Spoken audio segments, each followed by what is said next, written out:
การมีเซ็กส์กับผู้ชายเหมือนกันแต่มีแฟนผู้ชายฟันธงว่าหมอส่วนมากที่รู้จักมาหลายคนดุจริงเลิศจริงแซ่บจริงจะแหงนจะคว่ำมันอยู่ที่การเก็บด้วยครับช่วยตัวเองกับหมอนข้างสะเทือนใจสุดแล้วน้ำมันมามาก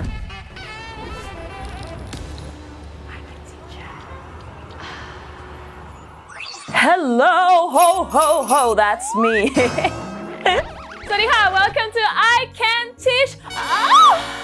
วันนี้นะคะเป็นธีมคริสต์มาสเพราะว่ามันเป็นส่งท้ายแห่งปีแล้วแต่คอมเมนต์ที่เราคอมเมนต์มาทั้งปีไม่ใช่ไม่มีความหมายนะเพราะฉะนั้นวันนี้พี่จะมาอ่านคอมเมนต์แบบ random ในแต่ละคลิปนะคะมาดูกันเลย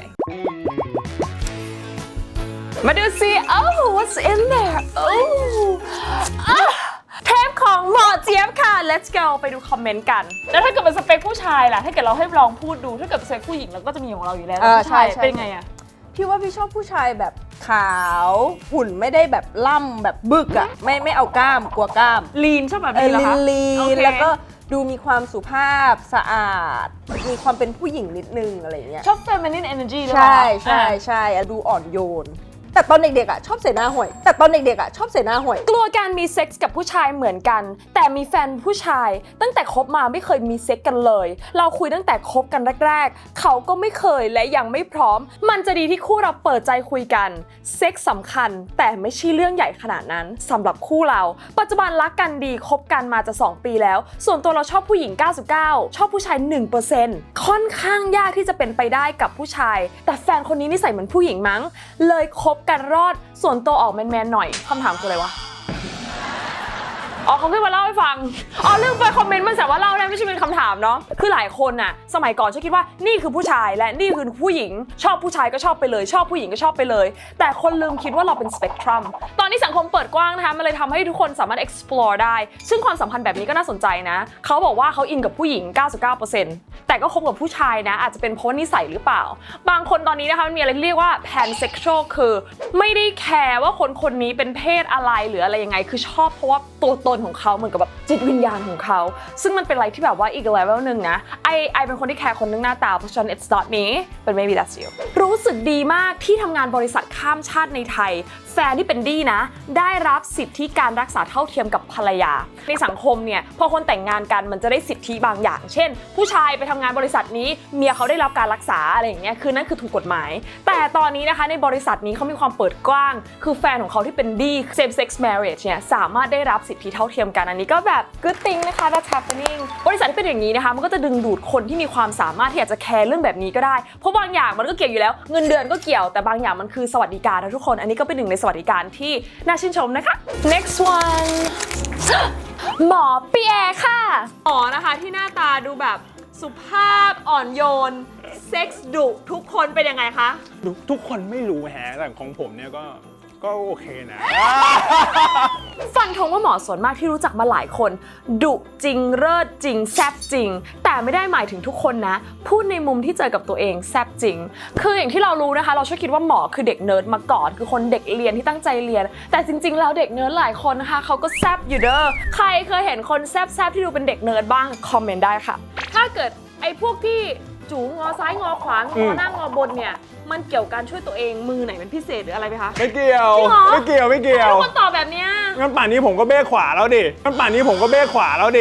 ไม่ใช่จะเอียงไปไหนค่อนข้างไปทางไหนมากกว่าจะเหงยจะแหงนจะคว่ำมันอยู่ที่การเก็บด้วยครับจริงเหรอคะอยากรู้จังเลยเคยได้ยินมาเหมือนกันว่าของผู้ชายบางทีมันเอียงซ้ายเอียงขวาขึ้นบนน่ะมันแล้วแต่ว่าเขาเก็บยังไงยิ่งเขาเก็บด้านนั้นมาทั้งชีวิตมันก็ยิ่งไปทางด้านนั้นไงโอเค next oneเทปพี่หอยค่ะ let's go ไอ้แบบเนี้ยไอ้ช่วยตัวเองมันทำไงวะแม่งบอกไงรู้ไหมหมอนข้างคำที่พี่หอยเล่าเรื่องช่วยตัวเองกับหมอนข้างคือตอนนั้นเราไม่มีคู่อ่ะหมอนข้างมันก็เหมือนมนุษย์บ้างที่สุดแล้วตรงที่ว่ามันยาวดีมันเหมือนกับมันยาวเหมือนกับขนาดตัวคนอะไรอย่างเงี้ยเราก็แบบถูๆไถๆดูใครเคยช่วยตัวเองกับหมอนข้างคอมเมนต์ได้นะคะ let's see pumpkin ครั้งแรกที่รู้สึกว่าอุ๊ยอันนี้เลิศอ่ะคือไปกับเพื่อนคนนี้แหละแล้วเข้าไปในห้องน้ำเราดูดเขาเขาก็เอามือจับบ่าเขาแล้วก็กดเราลงเราก็รู้ละก็เริ่มได้เลยเราก็อุ้ยหวังสกอร์ล่ำเลยอร่อยแปลว่าหลังจากคนนั้นน่ะมีอีกเราทำแบบบ่อยแค่ไหนอยากรู้ เดือนละครั้ง ไม่เดือนละ10 ครั้งได้ ไม่เดือนละ10 ครั้งได้เรื่อยๆเพลินๆตั้งแต่พี่ปี 2 พี่ปี 3 ตอนนั้นหลุยปี 1 ก็เริ่มเลยตั้งแต่ปี 1 เลย เธอเปิดร้านเหรอ เหมือนจะเปิดร้านทุกเที่ยง คือจะรีบไปกินข้าวเลยนะรีบไปกินข้าวรีบกินข้าวเสร็จไปห้องสมุดจะนัดเจอกันที่ห้องสมุดเลิศปะ มันมากกว่ากินข้าวอ่ะขนาดกินข้าวกับ จริง เพื่อนยังไม่ได้กินบ่อยขนาดนี้เลย คือกินได้เลยแล้วก็สามารถอมเราชอบอมมากมันอร่อยอ่ะ วาร์ปตากล้องด่วนเลยค่ะ IG ตากล้องตากล้องขอวาร์ปตากล้องด่วนตากล้องเป็นทอมคือดีมากวาร์ปเลยดีกว่าหมอกล้อง ปัญหาของผู้หญิงเอางี้ออเดียนที่เราเจอเลยนะหนึ่งเลยอ่ะโดนรีวิวไม่ได้โดนรีวิวเซ็กส์นะรีวิวเซ็กส์เป็นเรื่องหนึ่งจิ๋มตดบ้างจิ๋มดำบ้างจิ๋มขนเยอะคือเราก็ไม่รู้จะช่วยยังไงเพราะว่าเขาไม่ได้มาคอนซัลท์เราที่ห้องตรวจเราก็ต้องให้คำตอบผ่านแชทโดยการที่เราบอกว่าเอาอย่างนี้ไหมถ้าจิ๋มดำเนี่ยบอกเขาไปว่าแมวสีไหนก็จับหนูได้จิ๋มสีไหนถ้าทำให้เสร็จแล้วแกอย่ารีวิวว่าไม่ดีเพราะแกเสร็จแล้วแกควรจะต้อง appreciate ฉันสิเพราะถึงแม้มันจะดำมันจะค้ำมันจะสีอะไรก็ตามแกเสร็จแล้วนะฉันทำให้แกเสร็จได้ คือฟังก์ชันมันยังใช้ได้ คือเราเน้นฟังก์ชัน อยากทราบว่าทำไมเภสัชชอบแนะว่าตกขาวอยากกินของหมักดองปลาร้าเกี่ยวกันยังไง คือตกขาวอ่ะผู้หญิงทุกคนเป็นอยู่แล้วมามากมาน้อยมันแล้วแต่การดูแลหรือว่าแล้วแต่ว่าร่างกายคอนดิชันเราเป็นยังไงคือตกขาวเกิดขึ้นเพราะอะไรรู้ไหมกีของเราเป็นเซลฟ์คลีนนิ่งคือทำความสะอาดตัวเองออกมาในรูปของตกขาวค่ะเพราะฉะนั้นอย่าคิดว่าตกขาวเป็นแย่ซะหมดนะเราควรมีตกขาวแต่มีกลิ่นยังไงมีหน้าตายังไงอันนั้นแตกต่างถ้าเกิดกลิ่นเหม็นแบบปลาเค็มแบบเน่าตายอันนั้นคือไม่โอเคอันนั้นคือติดเชื้ออันนั้นต้องไปตรวจแต่จะบอกว่าทำไมหมอเภสัชชอบแนะนำไม่ให้กินพวกปลาร้าหรือของดองเพราะว่าอีของพวกนี้อ่ะมันเป็น fermentedมันเป็นการดองซึ่งมันสามารถไปเปลี่ยนค่า pH กลิ่นตัวก็เหมือนกันเลยเพราะฉะนั้นเนี่ยปลาร้าอาจจะไปเปลี่ยนค่า pH บางอย่างที่ทำให้กลิ่นกีกี้ของเราหรือตกขาวของเรามันผลิตมากเป็นพิเศษไม่ว่าจะ product อะไรห้ามเอาไปส่วนล้างช่องคลอดทุกอย่างนะคะปล่อยให้ในช่องคลอดน้องเชื้อราและน้องแบคทีเรียอยู่กันอย่างสมดุลสอดเฉพาะเวลาหมอสั่งยาสอดเท่านั้นทำความสะอาดแบบในคลิปบอกถือว่าถูกต้องแล้วค่ะขอบคุณมากค่ะอีกอย่างหนึ่งนะคะที่สอดได้คือปากลิ้นจูอย่างนั้นก็สอนเราสนุกดีนะคะแต่จริงๆแล้วใช่อย่าสวนล้างนะคะเพราะอะไรเรามีสมดุลที่ดีอยู่แล้วอย่าไปทำลายทหารในกีเพราะไม่งั้นกีจะอ่อนแอหมอเบียร์ทำไมคนถึงหลังเร็วอะคะ ทุกคนถูกเซตเวลาให้แต่เกิดครับ มันถูกเซตเวลาตั้งแต่เกิดเลยเหรอคะ แต่ว่าอาการแสดงจะเริ่มรู้ได้เมื่อเขาเรียกความสามารถในการมีรอบ 2 หรือเบิ้ลหายไป เสร็จยากมีวิธีแก้ไหมครับวงเล็บอยากเสร็จได้ไวเหมือนคนอื่นบ้างครับคุณอาจจะไม่รู้นะแต่ติช่ามีกี่ไม่ได้มีเจอแต่เคยมีเพื่อนที่เสร็จยากคือเสร็จยากอะมันเป็นคอนดิชันและส่วนมากเขาบอกเลยนะหลายครั้งคนที่เสร็จเร็วไปหรือเสร็จช้าไปอะเกิน 50% มาจากความคิดหรือมาจากความรู้สึกแต่ถ้าเกิดตรงนั้นโอเคไม่ได้เครียดโอเคอยู่แล้วอาจจะเป็นแบบอนาโตมีอย่างอื่นซึ่งอันนั้นควรไปพบแพทย์นะคะแต่ชายไทยไม่ค่อยตรวจช่วงล่างเองนะคะแต่ชอบมาวุ่นวายกับช่วงล่างของผู้หญิงอันนี้จริงอันนี้เห็นด้วยแต่จริงๆแล้วอะโดยสถิติอะผู้หญิงน่าจะมีปัญหาเกี่ยวกับช่องน้องสาวมากกว่าเพราะอะไรเพราะของเราเป็นโพรงทุกคนของเรามันเข้าไปอยู่อะไรในนั้นได้แต่ของผู้ชายมันอยู่ข้างนอกไงพอทำความสะอาดล้างมันมองเห็นได้แบบฉันจูฉันเป็นอย่างนี้ฉันถกหนังหุ้มลงมาฉันความสะอาดของผู้ชายมันทำความสะอาดง่ายเพราะฉะนั้นหลายอย่างกับการมองไม่เห็นอาจจะยากในการดูแลแต่จริงๆแล้วเห็นด้วยผู้ชายก็ควรตรวจเหมือนกันเพราะว่าของผู้ชายส่วนมากเลยนะชอบมารู้ตอนที่ใส่ไปแล้วพี่เขื่อนค่ะ แล้วพอเราไปเที่ยวอย่างเงี้ยเราก็แบบเช็คเรตติ้งนึกออกปะครับ แน่นอน แบบ okay, the man the boys want to like buy me drinks เราก็ enjoy แล้วก็อะไรอย่างเงี้ยโอเคมันสนุกกันแล้วเราเต้นกันเราจูบกันตรงนั้นเรา enjoy the night อะพอถึงเวลาที่มันต้องปิดดีลอะเราชอบหนีกลับบ้านแล้วก็แบบ hey can I get you a drink แล้วก็แบบ yeah like of course แล้วพอเบียร์เราใกล้หมดเราก็ I'll be back หาย โอเค you're the same as me คือว่า I'll be back this is I'll the be back goodbye this is the ใช่ polite goodbye แล้วถ้าสมมติแฟนชอบให้พูด dirty talk แต่เราเป็นคนขี้อายจะมีวิธีอย่างไรให้กล้าพูดมากขึ้นคะพี่เขื่อนขอบคุณล่วงหน้าคือพี่เขื่อนไม่ได้อยู่ตรงนี้งั้นขอทำหน้าที่แทนนะคะเป็นพิธีกรเสริมนะคะลองพูดอะไรซอฟต์ๆก่อนอาจจะให้เขาเป็นคนเริ่มเทนเขาบอกว่าเฮ้ยคิดถึงเธอจังเลยอ่ะอยากจะแบบช่วยอาบน้ำจังแล้วก็บอกว่าใช่ต้องการคนถูหลังพอดีเนี่ยก็คือ คือ dirty talk กลับไปแล้วเราไม่จำเป็นต้องหา conversation ใหม่ตลอดแต่เป็นการสานต่อทุกคนการ communicate หรือการสนทนาที่ดีคือการสานต่อมันค่อยๆเอาบางอย่างไปให้ไปทางนั้นหนูเพิ่งเจอเหตุการณ์สามีไม่อยากมีเซ็กส์ด้วยบอกว่าไม่มีอารมณ์แต่สุดท้ายจับได้ว่าเขาไปซื้อกินรู้สึกเฟลสุดๆไปเลยยังฮีลใจตัวเองไม่ได้เลยฟังพี่เขื่อนอ่านโพสต์พี่เขื่อนชอบให้กำลังใจก็รู้สึกฮีลใจพักใจจริงๆถ้าได้เจอพี่อยากเข้าไปกอดมากๆกอดติช่าแทนได้ไหมคะเขาบอกอีดิฉันว่าการให้กำลังใจในสังคมโคตรสำคัญเลยเราให้กำลังใจกันมากขึ้นไม่ว่าจะเป็นพี่น้องเพื่อนเราอย่างเงี้ยมันไม่เสียหายเลยคอมพลีเมนต์มันฟรีให้การอัพลิฟต์กันเยอะๆให้คนรู้สึกดีกับตัวเองอันเนี้ยสำคัญฝ้ายค่ะนี่นะคะคือฝ้ายใช้เท้าแต่งหน้า let's go เรามีการสัมผัสไข้กับตัวเองไหม ไม่เคยค่ะ จริง ไม่เคยช่วยตัวเองเลยเหรอ ๆ ไม่มันจะทำยังไง โอเคอะคุณฝ้ายเท่าที่เห็นออกหลายๆช่องคุณฝ้ายอารมณ์ดีและทัศนคติดีมากบางทีเราก็มีแรงพลังบวกไม่เท่าคุณฝ้ายเลยดูคุณฝ้ายและมีความสุขพลังบวกมากขึ้นกว่าเดิม yes it's true คือจริงๆเขาเป็นตัวอย่างเลยของคนที่ต่อให้ฉันเกิดมาไม่ได้มีครบเหมือนคนอื่นในเวทแบบของร่างกาย physical อะแต่ใจมันสู้แล้วพอใจสู้ก็ทำให้ชีวิตเขามีความสุขได้ความสุขมัน is a state of mind you should learn that I should learn it too คนรู้จักเราเป็นผู้พิการทางหูที่โดนที่บ้านวางแผนว่าจะพาไปตัดมดลูกเพราะกลัวว่าจะโดนข่มขืนจนมีลูกแล้วเลี้ยงไม่ได้เพราะพิการเขาไม่เชื่อว่าลูกตัวเองจะอยู่บนโลกด้วยตัวเองได้ด้วยซ้ำห้ามออกนอกบ้านห้ามนู่นห้ามนี่สุดท้ายเขาไม่ได้พัฒนาศักยภาพของตัวเองในการเอาตัวรอดสักทีเพราะว่าเอพิโซดเนี้ยมันเป็นเอพิโซดของคนที่มีใจสู้ต่อให้เขาพิการก็แล้วแต่เราควรให้โอกาสกันเข้าใจพูดมันง่ายคือฉันอยู่ในโพสิชันที่ไม่ได้เป็นพ่อแม่เขาเนาะเราแต่ละครอบครัวมี consequence มีเหตุผลไม่เหมือนกันถ้าเกิดทุกคนได้โอกาสในการพัฒนาตัวเองอะฉันว่ามันดีขึ้นไม่รู้จะดีเร็วดีน้อยมันไม่เหมือนกันเนาะแต่ว่าถ้าเกิดเรายิ่งคิดว่าหุ้ยไม่ได้หรอกงั้นไม่ต้องสอนไม่ต้องออกไปโน่นไม่ทำนี่คือมันก็ยิ่งแย่ลงอะฉันอยากให้มองเป็นการให้โอกาสกันมากกว่านะคะนารามาดูคอมเมนต์ เขาจะเป็นตึกเก่าๆแล้วเขาบอกว่าทำดีๆนะบ้านพี่มีกุมารถ้าพี่ถ้ารู้จักว่าของกุมารนะมันจะแรงมากเพราะว่าเด็กมันจะซนอะไรอย่างงี้ใช่ไหมเราก็เลยบอกโอเคได้งั้นไปถึงผู้ชายเราก็อาบน้ำอะไรกับผู้ชายเสร็จแล้วปึ้งปิดไฟอะไรเสร็จผู้ชายเท่านั้นแหละเริ่มเอากับเราเอาปุ๊บแล้วก็บอกอุ้ยถุงยางมันเจ็บพี่หยุดก่อนน้ำหนึ่งก็เลยให้ผู้ชายดึงถุงยางออกแล้วก็เปลี่ยนถุงยางใหม่แล้วใส่น้ำลายเพิ่มผู้ชายก็กระแทกต่อจนเสร็จเปิดไฟมาขี้ตรงที่นอนก้อนนึงหนูบอกพี่หนูไม่ได้ขี้นะกูบานบ้านพี่ขี้กูบานบ้านพี่ขี้ผู้ชายบอกว่ากูบานบ้านพ่อมึงอะขี้เตะหลังหนูปั๊บเพราะตอนแรกหนูคิดว่าหนูไม่ได้ขี้จริงก้อนมันใหญ่มากอะประเทศเดียวในเอเชียนะผมว่าที่มีสื่อพูดเรื่องเซ็กได้ดีมากมีหลายช่องผมก็ชอบนะเด็กๆจะได้เรียนรู้ครับต่อไปจะได้เป็นโค้ชให้เด็กๆที่กำลังหลงผิดได้เพราะคุณนารามีประสบการณ์ผ่านมาเยอะสามารถสื่อสารกับเด็กๆได้ดีกว่าคนอื่นคือประสบการณ์เขาเยอะเกินไปดูได้นะคะเทปของนาราเป็นคนที่พูดสนุกแล้วก็มีโมเมนต์มีสาระบ้างเหมือนติชาสุดท้ายแล้วอะคือต่อให้เป็นมิสเทคของเขาหรือของใครก็แล้วแต่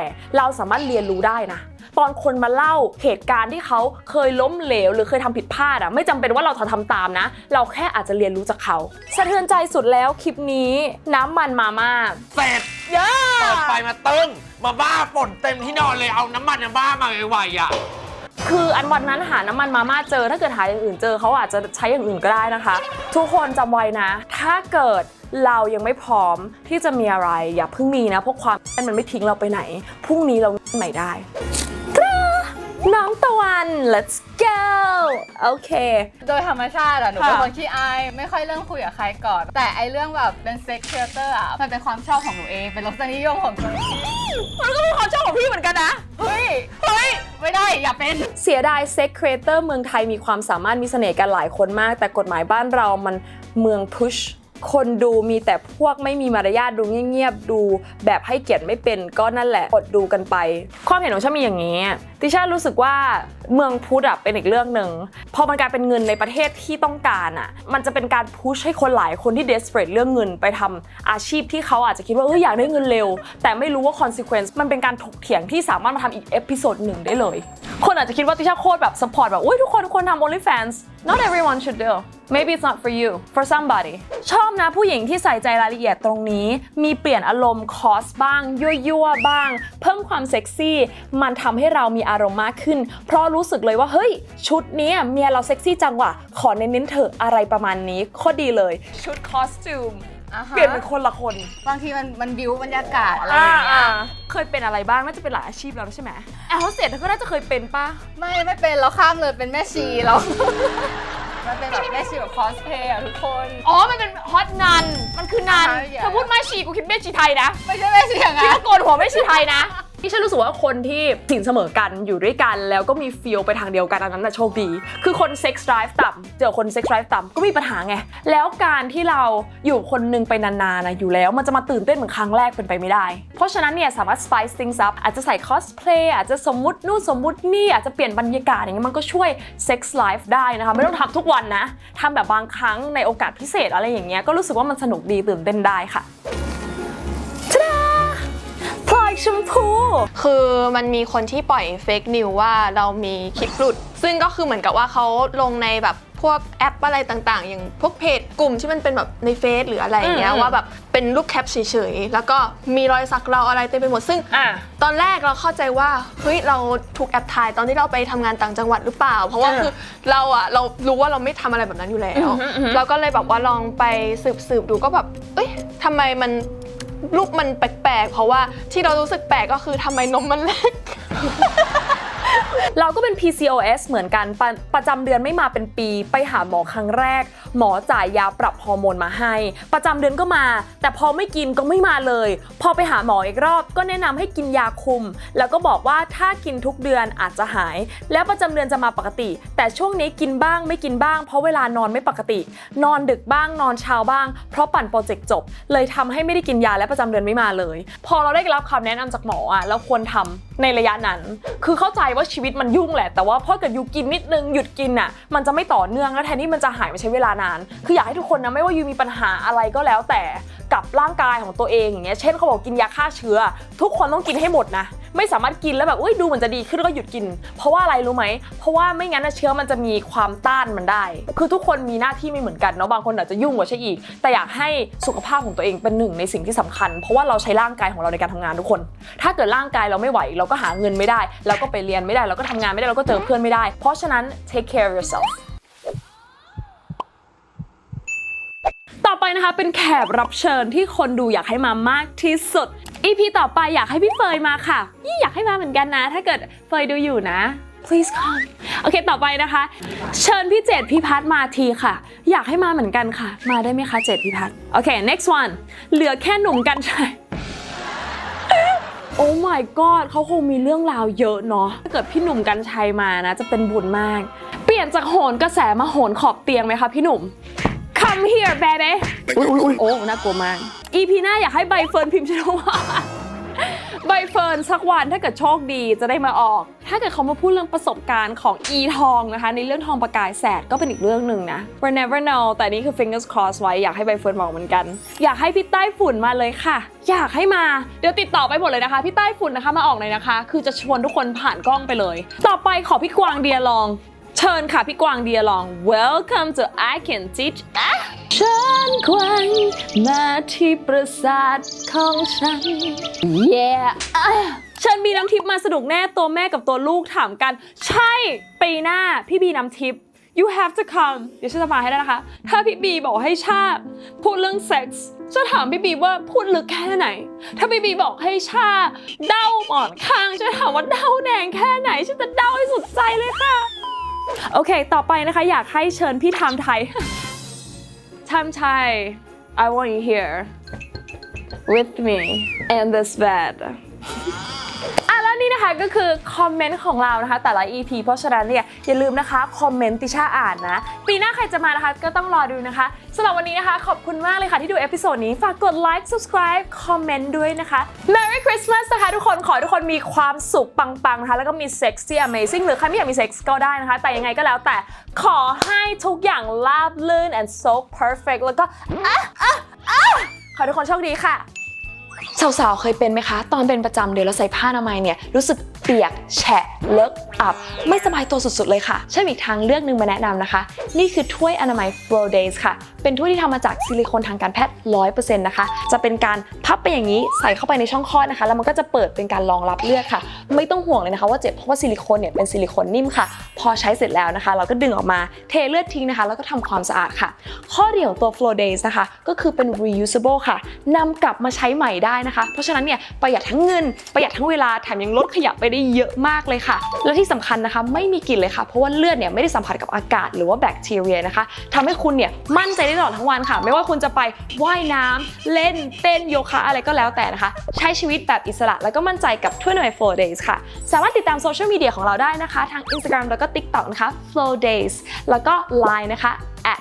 @Flow Days เว็บไซต์ค่ะ myflowdays.com Flow Days live with confidence I can teach แบบวางเรนเดียร์ Hello and welcome to I Can Teach that's me มันเป็นเซนต์คลอสนะคะเป็น Ho Reindeer นะคะ